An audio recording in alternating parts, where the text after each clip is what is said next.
The woman accidentally discovered a car accident, but her first thought wasn't to save people, but rather to use her exceptional sewing skills to create a perfect crime, making the two injured people completely die, then take their money. So she quickly stopped the car and took out her portable sewing box. Then she inserted a wooden stick at each end of the box, then fixed a bundle of yellow thread to one of the wooden sticks, then pulled out the yellow thread around the rearview mirror and continued extending it all the way outside the car window. Next, using the same method, she used a sewing needle to guide red thread and extended it outside the car window. Next, Lisa was going to use these two inconspicuous needles and threads to make the two men on the ground kill each other. Lisa slowly walked to the blonde man's front and threaded one of the needles and threads through his handcuff chain, then walked behind him and fixed both needles and threads to the man's shoes. At this time, the helmet man behind seemed to sense danger, but unfortunately he was seriously injured and had no power to resist. Lisa used all her strength to drag the helmet man to face the blonde man, then went to retrieve the needles and threads, threaded the other red thread through the helmet man's sleeve cuff,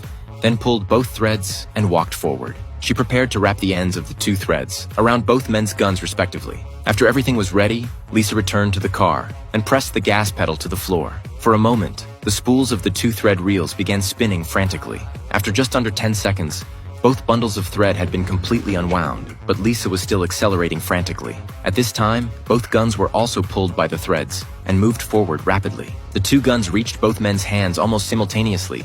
Then the two men shot each other and killed each other. Finally, Lisa backed up and came back to take away the safe full of cash. It turned out that when Lisa first arrived at the accident scene, she saw white powder all over ground and a safe. She also observed that the two men had traces of fighting, so she determined they were in an adversarial relationship and would definitely kill each other the moment they got their guns. But she hadn't been happy for long when Lisa couldn't smile anymore. She quickly stopped the car and hurriedly collected back those two needles and threads covered with her fingerprints. But in the end, she only recovered the yellow needles and thread, while for the red one, she only recovered the thread. The needle had disappeared. Lisa was completely panicked. She quickly drove back to the scene. After some searching, she finally discovered that needle stuck in the helmet man's palm.